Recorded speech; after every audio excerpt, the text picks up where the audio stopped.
अच्छा भैया, आपका एक गाना था कड़वा तेल, जो अब तक का सबसे हिट गाना है। तो भैया जब आपने कड़वा तेल गाया तो आपको और कंपनी के ऑफर नहीं आए कि मेरा कोल्हू का तेल है, इसे भी आप गा दो? सबसे पहला हिट गाना मेरा यही है, कड़वा तेल जी। और इस गाने को ब्रदर कंपनी के ऑफर्स तो नहीं आए कि कोल्हू का तेल गाओ, तीसी का तेल गाओ जी। लेकिन जब ये गाना हिट हुआ था तो जो दिवाली आई तो दिवाली के जो पटाखे होते थे उसके ऊपर कड़वा तेल लिखा हुआ था। ओके। एक साड़ी का जी मैंने ऐड देखा उधर सासाराम में, जी जी, उसके ऊपर कड़वा तेल लिखा हुआ था। मतलब बहुत ज्यादा फेमस हुआ था वो गाना। अच्छा भैया, अगर आपको कोल्हू के तेल का ऑफर आता तो यही गाना आप कैसे गाते? गाने की लाइन कोल्हू के तेल, ए भाई लगा कोल्हू के तेल, सभे हेरा जाई तोहरो झमेल। क्या बात, ए भाई लगा कोल्हू के तेल, सभे भुला जाई तोहरो झमेल।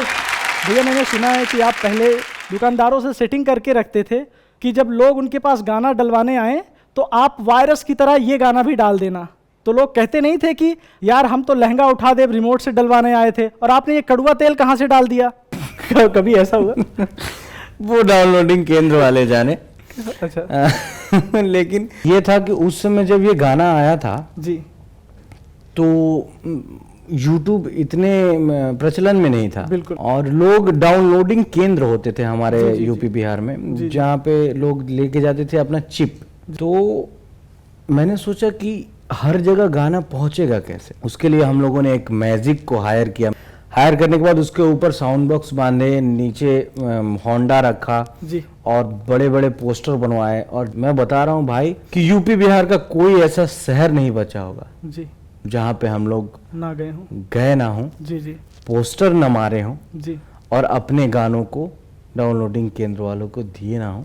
पहाड़ों में छपरा, सिवान, गोपालगंज, मोतिहारी, गोरखपुर, रक्सौल, कुछ एक भी शहर नहीं बचा था जहाँ हम लोग नहीं गए थे।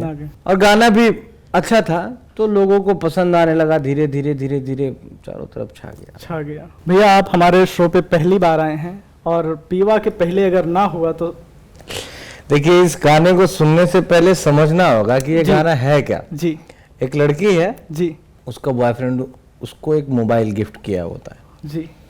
तो जब उसकी शादी तय हो जाती है तो वो अपने बॉयफ्रेंड को फोन करके बोल रही है कि अब बात न हमसे होई, सुना जे मोरी करे जा, देले बड़ा तू जवान, क्या मोबाइल गा के ले जा। तो लड़का कहता है जी, याद पर जहिया कुमार रहलू, पियावा से पहिले हमार रहलू। क्या बात, याद पर जहिया कुंवार रहलू, राजा जी से पहिले हमार रहलू। भैया आपका एक गाना था जाए चंदा ले आवा खबरिया। तो भैया पहले के लोग होते थे जो अपनी प्रेमिका की खबर लेने के लिए कबूतर को भेजा करते थे और आपने डायरेक्ट चंदा को ही भेज दिया। ये गाना हमारे दिल के बहुत ही करीब है, बहुत मार्मिक गाना है।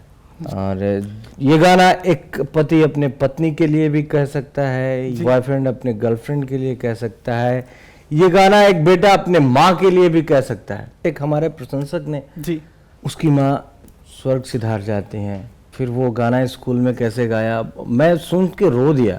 जहिया से चाल गईली आदि छोड़ी के हम के, जिंदगी भजिले सुनसान हो जा ए चंदा ले आवा खबरिया, कैसन बारी हमर माई हो, ए चंदा क्या बात, कैसन बारी हमर माई हो। क्या बात है।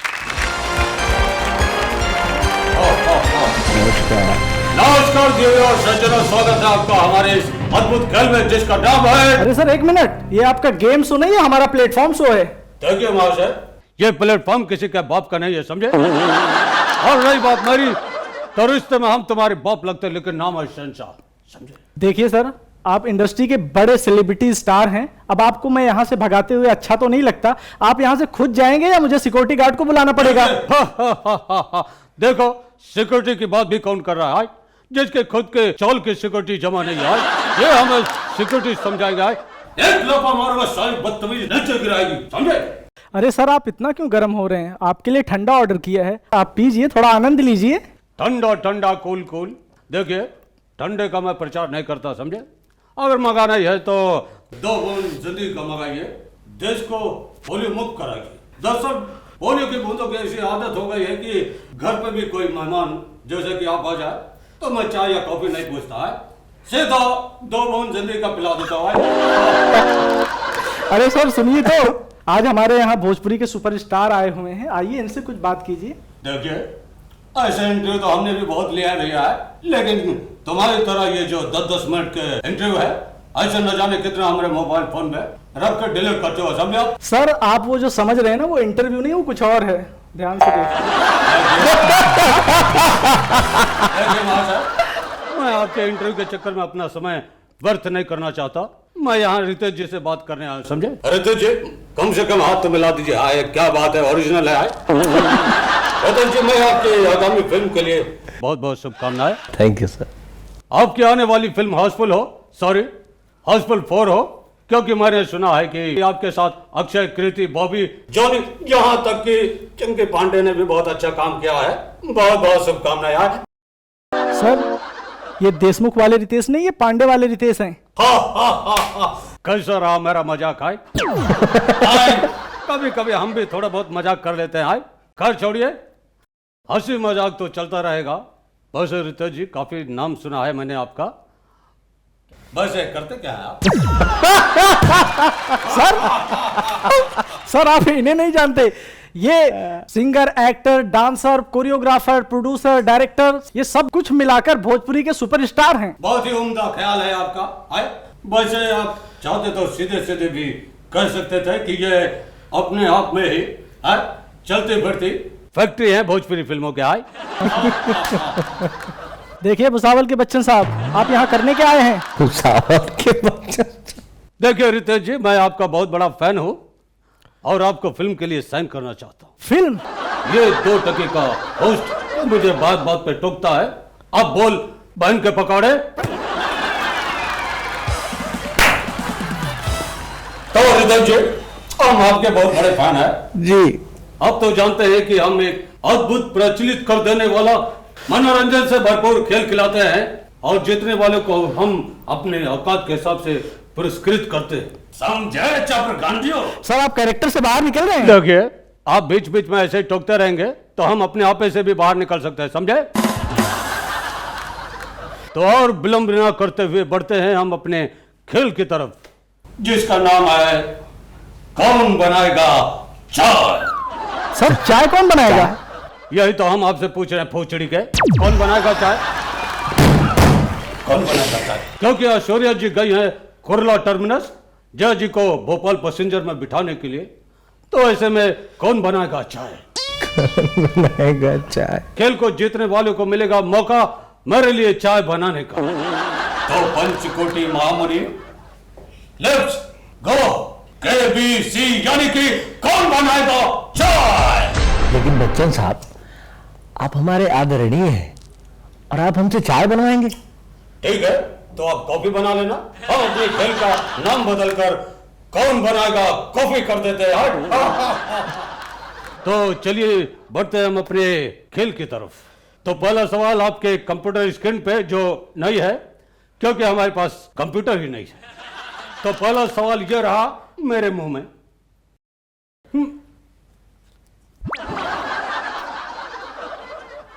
तो ये रहा आपका पहला सवाल। अगर दही बड़ा है तो छोटा कौन है? आपके ऑप्शन है, ऑप्शन ए बड़ा बड़ा नहीं बड़ा छोटा है, ऑप्शन बी जो छोटा है वही बड़ा है, ऑप्शन सी छोटा कोई नहीं सब बड़ा है, ऑप्शन डी जो खड़ा है वही बड़ा है। क्योंकि बड़े मियाँ छोटे मियाँ सुभान अल्लाह, बड़े मियाँ छोटे मियाँ सुभान अल्लाह। हेलो सर, ये क्या कर रहे हैं आप? ओ माफ करिएगा, हाँ तो सवाल का जवाब दीजिए। बिल्कुल सही जवाब। आपको हमारी तरफ से मिलता है ये ब्लैंक चेक। ये रहा, ऐसे साइन करके आप मुझे दे दीजिए ताकि भैया हम भी भाड़ा दे के अपने मलाड जा सके। मलाड नहीं, जुहू जाएंगे ना आप। देखिए, जुहू तो असली वाले जाते हैं भैया, हम तो बस ट्रेन पकड़ के मलाड जा सकते हैं, क्योंकि जिंदगी एक सफर है और सफर में मिलते हम सफर है। तो हम चलते हैं, फिर मिलेंगे भैया आपसे। नमस्कार। अच्छा भैया, आपके बड़े भाई आपको डॉक्टर बनाना चाहते थे, आपने उनकी डॉक्टरी छुड़ाकर आप अपने डिपार्टमेंट में ले आए, कैसे? डॉक्टर बनाना चाहते थे हमारे घर के सभी लोग जी। हमको, क्योंकि मैं बायोलॉजी का स्टूडेंट था जी और काफी अच्छे नंबरों से मैं पास किया था। जी, 72 हाँ, कुछ। 72। तो सबका मन था कि मैं कोटा जाके पीएमटी की तैयारी करूं, जी। डॉक्टरेट की। बट मुझे तो गाना गाना था और मैं एकदम अड़ गया कि नहीं भाई, मुझे गाना ही गाना है। मैं आपको बता दूं जी कि जब मैंने डिसाइड किया था कि मुझे बैचलर की डिग्री म्यूजिक से लेना है, तो मेरे रिश्तेदार अपना पैसा लगा के, अपना किराया भाड़ा लगा के आते थे हमारे घर पे जी समझाने के लिए कि नहीं बेटा, ऐसा नहीं करना चाहिए। अब पापा चलते थे तो का हो, हाँ तार लइकवा सुनतनी गायक बनता। हाँ बिल्कुल। तो ऐसे ताना मारने वाले लोग तो बहुत थे, लेकिन हुई है वही जो राम रुचि राखा। बिल्कुल। जो ईश्वर को मंजूर होता है वही होता है। और मैंने ठान लिया कि नहीं, मुझे करना ही है, करना ही है। तो आजीज होकर, परेशान होकर लोगों ने बोला कि ठीक है, जाओ करो तुमको जो करना है। फिर मैंने बैचलर ऑफ म्यूज़िक की डिग्री ली जी। और फिर गाना गाने लगा। उसके बाद मैं परेशान हो जाता था, मैं काम करूं कि काम संभालूं कि मीटिंग्स करूं। तो मैंने भैया से रिक्वेस्ट किया कि आप चलिए, मेरा हेल्प हो जाएगा मुंबई। बिल्कुल। तो वो मुंबई आए और पहले गांव के लोग आपको राय देते थे और अब आप एक अच्छे सेलिब्रिटी बन चुके हैं, तो आप गांव जाते हैं तो पहले क्या रिएक्शन होता था और अब क्या होता है? 10 साल की उम्र में मैं गांव से बनारस आ गया था। जी मेरा जन्मभूमि बिहार है जी। और कर्मभूमि उत्तर प्रदेश है, अरे वाह, तो दोनों दिल के बहुत करीब है। करीब है। और मैं बनारस में जाता हूँ तो मेरे कॉलेज फ्रेंड हैं, और जब गांव जाता हूँ तो बचपन के दोस्त हैं। बचपन के दोस्त। सवाल तो अजीब अजीब होते हैं ना दोस्तों के। बिल्कुल बिल्कुल। अरे भाई खूब मजा लेता रहा आज का। तो कुछ ऐसा है, जब हम लोग बनारस में पढ़ते थे तो जब भी मन करता था घूमने का तो गंगा जी के घाट पे बैठे रहते थे वहाँ पे। और हम लोगों के साथ जो जो भी इंसिडेंट हुआ, बहुत 2-4 तो इतने फनी इंसिडेंट हैं। जैसे कि बनारस में मैं पढ़ता था और पॉकेट मनी के लिए, जी बिल्कुल, जेब खर्च के लिए, उस समय ज़्यादा अर्निंग थी नहीं हमारे परिवार की भी, तो बहुत मुश्किल होता था। तो जेब खर्च के लिए काम किया जाए। कंपनी आई थी यूनिनोर, यूनिनोर में वैकेंसी थी कि काम करने वाले लड़के चाहिए।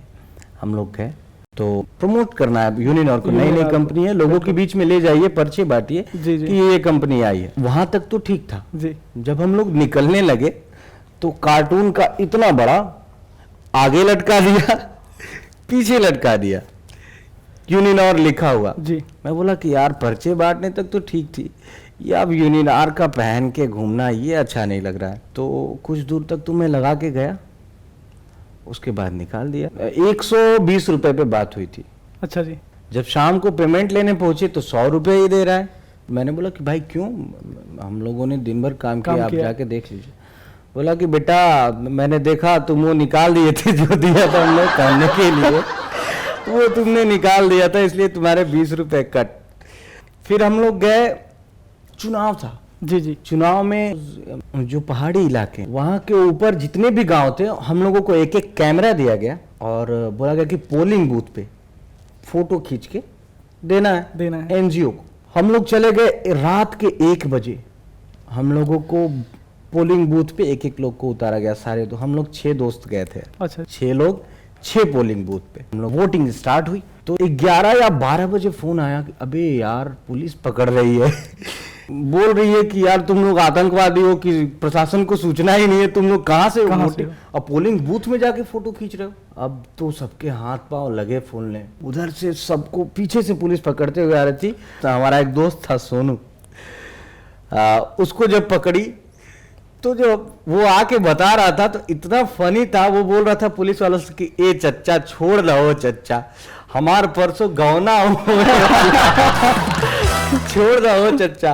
अच्छा, आप आजकल फिल्मों में रोमांस कर रहे हैं, तो कभी दोस्तों ने कहा नहीं आपसे कि भैया आप रोमांस कर रहे हो, थोड़ा हमारी भी कुछ सेटिंग लगाओ? एकदम, ये तो अक्सर सवाल होता है ऐसा जी।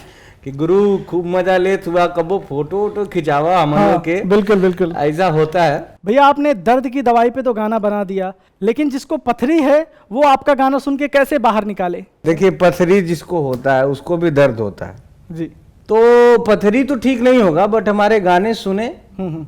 थोड़ी राहत तो जरूर मिलेगी, थोड़ा सुकून तो जरूर मिलेगा। बिल्कुल, तो आप लोगों को बता दे रहे हैं कि राहत के लिए आप भैया का गाना सुनिए, कुछ ना कुछ राहत मिलेगी, पथरी भी निकल जाएगी आपकी। ठीक है, मे भी हो सकता है। पथरी निकालने के लिए ज्यादा से ज्यादा पानी पिए। अच्छा भैया, आपकी एक फिल्म नेक्स्ट मंथ रिलीज होने वाली है, उसके बारे में कुछ बताइए। मेरी नेक्स्ट मंथ आ रही है सैया थानेदार जी। और हमारे साथ हैं भोजपुरी की बहुत ही खूबसूरत नायिका आम्रपाली दुबे जी, और बहुत ही अच्छी फिल्म बनी है।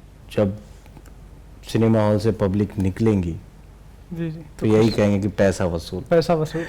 हाँ, और सबसे रिक्वेस्ट है हमारा कि नेक्स्ट मंथ हमारी फिल्म आ रही है सैया थानेदार, आप सभी लोग जाएं सिनेमा घर में और इस और अपना भाई को प्यार प्यार और दुलार आशीर्वाद दें। थैंक यू भैया, आप हमारे शो पे आए और आपकी फिल्म बहुत हिट हो, दर्शकों का प्यार ऐसे ही मिलता रहे आपको, और आप लोग भी ऐसे ही हंसते रहे, मुस्कुराते रहे और देखते रहे द प्लेटफॉर्म शो।